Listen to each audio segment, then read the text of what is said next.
Shalom, Om Swastiastu, Namo Buddhaya, salam kebajikan. Semoga kita selalu dalam keadaan sehat walafiat sesuai agama dan keyakinan kita masing-masing. Pada hari ini, Partai Buruh pada tanggal 14 Januari 2023 telah melakukan dua kegiatan. Tadi kawan-kawan telah meliput, yaitu kegiatan aksi penolakan isi Perpu nomor 2 tahun 2022 terkait dengan Omnibus Law Undang-Undang Cipta Kerja. Dan pada kegiatan kedua hari ini kami menamakan Deklarasi Darah Juang Pemenangan Partai Buruh. Terhadap dua kegiatan ini, Partai Buruh mengangkat 10 isu utama. Yang pertama, menolak isi Perpu nomor 2 tahun 2022 yang merugikan kaum buruh. Seperti telah saya sampaikan di awal, ada 9 poin yang menjadi isu utama di dalam penolakan isi Perpu nomor 2 tahun 2022. 1. Isu upah minimum, outsourcing, karyawan kontrak, pesangon, PHK, pengaturan cuti, pengaturan jam kerja, tenaga kerja asing, dan yang terakhir adalah sanksi pidana yang dihilangkan. Semua isi Perpu merugikan buruh.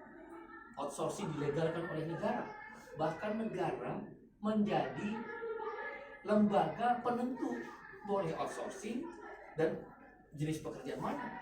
Negara macam apa? Negara menempatkan diri sebagai agen outsourcing.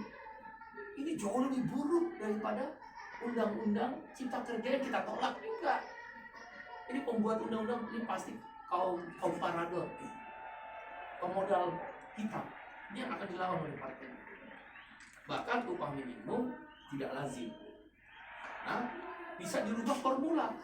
Kok pemerintah dan DPR yang nanti akan disahkan kalau diterima menjadi undang-undang Perpu tersebut membatalkan pasal yang sudah ditentukan di batang tubuh. Ini ngawur benar. Ya, karyawan kontrak di kontrak dulu. Terhadap petani yang tadi saya bilang, semua perlindungan petani sekarang dihapuskan oleh Perpu. Pada saat panen, nanti lebih jelas Saudara Ruli, Sekretaris Sekjen Serikat Petani Indonesia. Pada saat musim panen, dibebaskan impor. Pada saat musim panen, importer yang mengimpor beras, garam, daging, maupun unggas dan lain sebagainya, yang sebelumnya di dalam undang-undang perlindungan petani dihukum 6 bulan atau denda 2 miliar, itu dihapus oleh Perpu. Karena itu isu pertama di dalam deklarasi darah juang ini adalah penolakan Partai Buruh dan organ-organ terhadap Perpu nomor 2 tahun 2022 yang sudah disahkan. Dan perlu diingat, kami tidak percaya DPR. Mari kita buktikan kalau memang DPR masih satu lembaga yang baik buat rakyat. Apakah DPR punya keberanian untuk menolaknya? Dalam waktu 2 minggu ini akan ada satu pembahasan. Sampai hari ini pun DPR tidak bersuara, kecuali anggota-anggota.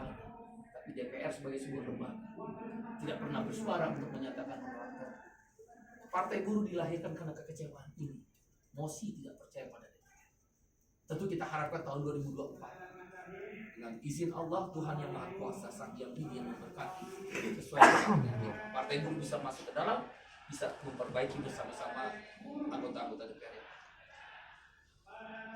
Yang kedua, pemerintah Presiden Republik Indonesia telah mengumumkan tentang pengakuan terhadap adanya pelanggaran hak asasi manusia. Oleh karena itu, Partai Buruh meminta pemerintah dan DPR nanti jangan berhenti di kata-kata dan pengumuman. Lebih tegas kami mengatakan, usut tuntas semua pelanggaran-pelanggaran HAM yang sudah direkomendasikan oleh Komnas HAM dan tim pencari fakta yang dibentuk oleh pemerintah. Khusus Partai Buruh, kami minta usut tuntas pelanggaran HAM terhadap kasus Pasina dan kasus pembunuhan Munir. Sampai hari ini belum. Partai Buruh akan bekerja keras untuk hal tersebut, karena dari 13 platform Partai Buruh salah satunya adalah tentang HAM, lingkungan hidup, dan masyarakat. Kemudian hal yang kami juga ingin sampaikan bahwa Partai Buruh hari ini dibuka rakernasnya, rapat kerja nasional. Besok tanggal 15 sampai 17 Januari 2022 akan ada rakernas Partai Buruh di Hotel Ciputra Grogol. Kami mengundang kawan-kawan media untuk datang secara terbuka dan meliput suasana persidangan, maupun nanti kami akan melakukan konferensi pers terhadap hasil-hasil rakernas. Di dalam rakernas tentu akan dibahas satu perihal konsolidasi partai. Partai Buruh sudah ada di 440 kabupaten kota. Di samping kanan saya, Saudara Ilhamsah, Bung Ilhamsah, adalah Ketua Badan Pemenangan Pemilu Partai Buruh. Beliau bersama kami punya namanya tim khusus yang diketuai oleh saya Salahuddin akan menggenapkan 514 kabupaten kota. Di Partai Buruh dalam 2 bulan ke depan di Rakernas akan diputuskan menggenapkan 514 kabupaten kota. Kalau provinsi sudah genap 38 provinsi, termasuk 4 DOB ya, yang sudah kami bentuk keputusannya. Dengan demikian nanti ada 38 provinsi sudah selesai, dari 440 kabupaten kota akan menuju ke 514 kabupaten kota, dan di kecamatan sudah ada 4.626. Hampir 70% kecamatan Indonesia Partai Buruh sudah ada. Dan Saudara Ilhamsah akan bicara lagi bagaimana sampai ke bawah. Target Partai Buruh yang kedua dalam Rakernas akan diputuskan 20 kursi minimal dan 30 kursi. Lumbung suara di Partai Buruh adalah di Jawa Barat. Kami mentargetkan 9 kursi DPR RI. Ya, 9 kursi DPR RI, bahkan 5 kepala daerah kami akan menangkan. Antara lain Wali Kota Bekasi, Bupati Kabupaten Bekasi, Wakil Bupati Kabupaten Karawang, Wali Kota Cimahi, Wali Kota Depok, ya, dan beberapa daerah targetnya 10. 2 gubernur akan kemungkinan besar Partai Buruh tembus, yaitu di Papua Tengah dan Sulawesi Tengah. Papua Tengah kami berkeyakinan gubernur berasal dari Partai. Karena beliau ada tokoh besar yang belum bisa kami sebutkan, dan di Sulawesi Tenggara juga adalah tokoh besar di Sulawesi Tenggara yang belum bisa kami sebutkan. Karena beliau menyatakan siap bergabung dengan Partai Buruh, dan Partai Buruh menjadi pendukung daripada pencalonan gubernur tersebut. Karena kita kan tidak parliamentary threshold, ya. Kalau kita Sulawesi Tenggara dan Papua Tengah kami punya satu fraksi, ya, satu fraksi DPRD provinsi. Yang berikutnya juga tentu Partai Buruh dalam Rakernas akan menentukan siapa capres dan cawapres. Pada saat ini kami belum bisa mengumumkan. Yang pasti capres dan cawapres yang didukung oleh Partai Buruh akan kami umumkan di dalam Rakernas. Penutupan Rakernas tanggal 17 Januari di Hotel Ciputra Grogol. Kawan kami undang, dan nanti kalian bisa lihat siapa nama-namanya. Tapi bisa jadi yang berkembang di Rakernas adalah kami menyebut mekanisme pemilihan capres-cawapres. Nampaknya yang kuat dari arus bawah, karena Partai Buruh itu bukan partai dinasti, bukan partai daulat tuan, bukan partai daulat tuan. Ini partai yang dari arus bawah. Ada 11 organisasi pelanjut Partai Buruh. Mereka dari kelas buruh, kelas tani, kelas nelayan, kelas miskin kota, kelas buruh migran. Jadi nggak bisa, Partai Buruh itu nggak bisa main tunjuk-tunjuk Said Iqbal nunjukin, nggak bisa. Partai Buruh bisa langsung diturunin saya. Itu mekanisme Partai Buruh. Ada kami namanya presidium yang seperti 11 organisasi pelanjut. Nanti kita rapat, Rakernas memberikan semacam guidance, ya. Nampaknya akan kuat di konvensi capres. Jadi nanti ada konvensi capres, tentu nama-nama akan berkembang. Sebagai sebuah usulan tentu Rakernas harus menyerap. Nanti hasil Rakernas dibawa ke presidium baru membuat mekanisme konvensi. Apakah nama-nama yang beredar? Boleh jadi. Apakah muncul nama calon alternatif? Bisa iya. Rakernas akan menjelaskan itu. Namanya konvensi Partai Buruh. Alat ukurnya adalah satu survei internal dengan metode ilmiah. Seperti lembaga-lembaga survei kami bisa. Tim kami ada, ya. Tim kami dan tim IT kami juga kuat itu. Jadi nanti ada tim survei internal Yang kedua, kami mempertimbangkan ya, bukan sebagai sebuah mutlak. Yang kita pertimbangkan hasil lembaga survei. Kita akan lihat 6 bulan berturut-turut lembaga survei sampai nanti 3 bulan menjelang pemilihan. Masih panjang, ya masih ada waktu. Yang ketiga, indikator yang kami pertimbangkan adalah beberapa mungkin semacam survei, semacam pemilihan melalui sosial media atau yang langsung seperti misal kayak musra, itu akan kami pertimbangkan juga. Ya, katanya kan langsung mengundang orang di tiap provinsi, tapi kan ada juga di sosial media. Seperti musra kami akan pertimbangkan dan survei-survei lain. 3 kriteria itu yang nanti akan dijadikan dasar konvensi itu. Konvensi nanti juga ada mekanisme. Ya, nanti lebih detail kita akan umumkan setelah keputusan Rakernas ada. Tentang nama yang berkembang, kawan-kawan silakan datang tanggal 15 kita mulai tanggal 17. Di 2 tanggal itu kami akan melakukan konferensi pers kembali. Yang terakhir, Partai Buruh berpendapat proporsional tertutup adalah pilihan bagi partai kader. Partai Buruh adalah partai kader, partai massa. Proporsional tertutup itu tidak anti demokrasi. Ini kan tentang pilihan. Apakah kita bisa mengatakan Amerika anti demokrasi take for all? Misal saya kalah sama Pak Boeing, kalah 2 suara. Hanya kalah 2 suara, suara saya buat Pak Boeing semua. Itu di Amerika kan, take for all. Ya, atau di sistem negara Jerman, kan saya udah keliling dunia. Sedikit-sedikit ya saya belajar. Di Jerman distrik. Yang bertarung itu orang, coblos gambar tapi orang. Nah faktanya sistem proporsional terbuka.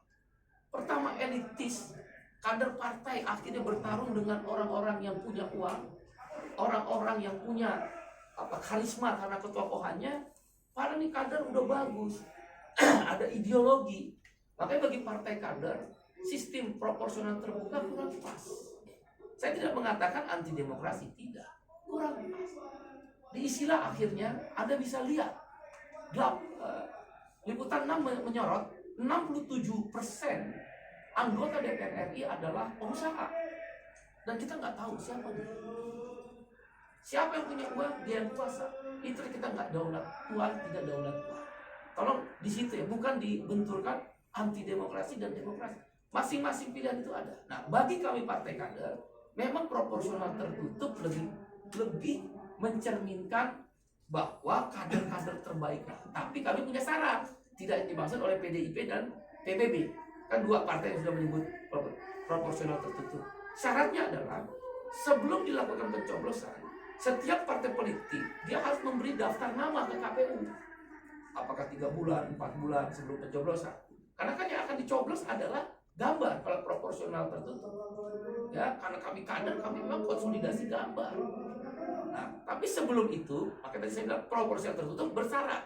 Apa syaratnya? Setiap partai politik sebelum dilakukan pencoblosan menjelaskan, menyerahkan daftar nama, tetap nama ada, nggak beli kucing dalam karung. Misal Partai Buruh di Jawa Barat 7, Dapil Jawa Barat 7, Saudara Ilham Shah, Saudara Said Iqbal, Saudara Ruli. Rakyat diumumkan oleh KPU, rakyat, kalau kamu coblos tanda gambar Partai Buruh, konsekuensinya kalau Partai Buruh di Dapil Jabar 7 DPR RI dapat 1 kursi, maka yang jadi adalah Ilham Shah. Begitu. Tapi ini tidak dicoblos di dalam proses pemilunya. Kalau proporsional terbuka, nama ini dicoblos juga atau tanda gambar. Yang kami maksud proporsional tertutup bersyarat, coblos tanda gambar, tapi orang tahu, si pemilih tahu bahwa kalau dapat 1 kursi Jawa Barat 7, namanya Boeing, Ilham Shah. Kalau dapat Jawa Barat kursi kedua Partai Buruh, namanya Ruli. Begitu. Yang kami maksud itu. Sehingga orang tahu benar, nggak bisa sembarangan karena mentang-mentang punya uang, suara terbanyak, kadernya kalah. Itu kan plus minus. Kami lebih cenderung proporsional tertutup, tapi bersyarat dengan tetap sebelumnya mengumumkan secara terbuka nama-nama calon di dapil yang akan dipilih. Sehingga orang tahu ketika dia mencoblos tanda gambar Partai Buruh, dia memastikan yang akan jadi adalah Ilham Shah. Itu. Ya itu yang akan kami diskusikan. Dan kami meminta ASN janganlah menjadi PPPK. PPS apa itu PPK. tugas PPK ya, PPK atau PPS. Nah, itu kan doktrinnya ASN itu pasti ikut atasan. Jangan main-main lagi. Kami mengingat pemilu bersih, pemilu jujur dan adil. Jangan menggunakan kekuatan aparatur sipil negara yang dalam undang-undang tidak boleh. Ya, karena itu kami menolak ASN menjadi tugas PPS atau PPPK. Demikian, di samping kanan saya ada Ilham Sang, Ketua Bapilu Partai Buruh. Silakan. Nanti berikutnya di samping kiri saya ada Ruli Ardiansa, dia adalah Ketua Majelis Nasional Partai Buruh. Silakan. Ya, terima kasih Bung Iqbal. Selamat siang semua kawan-kawan media. Tadi sudah banyak disampaikan oleh Bung Iqbal. Saya cuma hanya melengkapi apa yang disampaikan Bung Iqbal tadi. Pertama, hari ini posisi Partai Buruh merasa sedang siap-siapnya untuk bertarung. Karena kenapa? Ini adalah penantian dari 20 tahun dari gerakan rakyat untuk mulai membangun partainya sendiri. Kami sedari awal mendedikasikan diri untuk partai untuk kelas pekerja. Kami mengatakan bahwa partai ini adalah partai gerakan. Kekuatan yang ada di Partai Buruh pada hari ini memang belum merangkum semua gerakan. Tapi dengan lolosnya Partai Buruh sebagai peserta pemilu, membawa harapan besar bagi banyak kelompok gerakan rakyat, baik itu buruh, petani, nelayan, mahasiswa, dan yang lain-lain yang belum bergabung dengan Partai Buruh, itu untuk bisa bergabung.